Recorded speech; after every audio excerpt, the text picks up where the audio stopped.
This is All India Radio Shillong. The Northeast News Bulletin read by Sandeepan Chakravarti. National Investigating Agency has filed a charge sheet against 7 ULFA militants in connection with the killing of Sub-Inspector of Police Bhaskar Kalita in Assam's Tinsukia district in 2018. Of the 7 accused, 4 are still absconding. The charge sheet was filed before the NIA Special Judge at Guwahati under various sections of the Unlawful Activities Prevention Act, Explosive Act and Arms Act. Kalita, who was the officer in charge of Bordumsa police station, was killed in an operation against ULFA militants on the 4th of May 2018. The case was investigated by Assam police till June 2019 when the NIA took over the case. The High Court of Tripura has directed the state government to file an affidavit within the 18th of this month, providing detailed information on the infrastructure available in the state-run Govind Ballabh Panth Hospital in Agartala to treat coronavirus patients.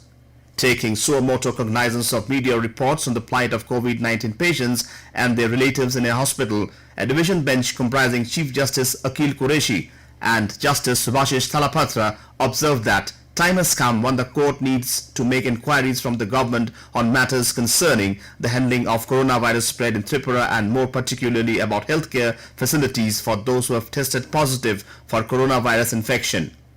According to the official figures available with the court, Tripura has 2,865 hospital beds across the state for coronavirus patients. COVID-19 positive cases crossed the 5,000 mark with detection of 180 new cases in Nagaland. The number of confirmed cases in the state stands at 5,064. According to State Health and Family Welfare Minister informed that 113 in Dimapur, 2 each in Kohima and Peren and 1 in Mon district were found positive. Amongst the fresh positive cases reported, 106 were armed forces, 5 each from returnees and traced contacts and 2 frontline workers. While 31 recoveries of COVID-19 patients were also registered, including 25 in Kohima, 5 in Mon and 1 in Fake district. Of the total cases, there are now 1,215 active cases, while 3,822 people have recovered from the infection. So far, 8 out of 10 deaths are due to COVID-19, while 17 have migrated.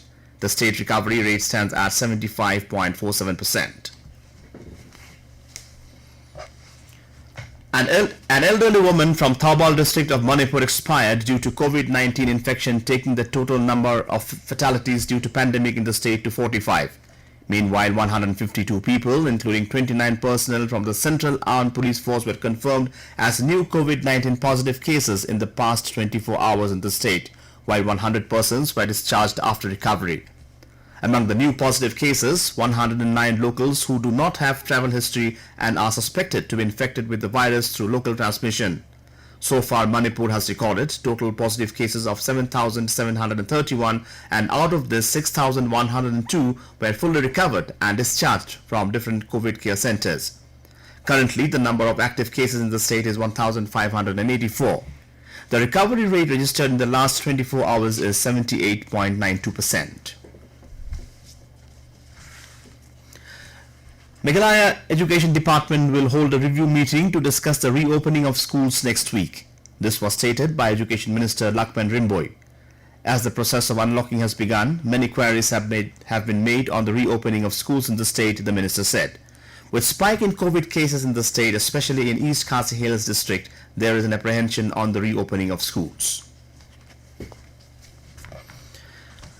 Meghalaya Urban Affairs Minister Hemrat Singh laid the foundation stone for additional water supply for Greater Laban area in Shillong. Speaking on the occasion, Urban Affairs Minister Hemrat Singh, while highlighting about the scheme, said that the Atal Mission for Rejuvenation and Urban Transformation was launched by Prime Minister Narendra Modi in June 2015 with a focus to establish infrastructure that could ensure adequate, robust sewage networks and water supply for urban transformation by implementing the urban revival projects. Speaking on the occasion, Meghalaya legislator Sanbor Sholai said that unlike in the previous years where water is available for 24 hours, but now the water is dwindling due to rapid urbanization.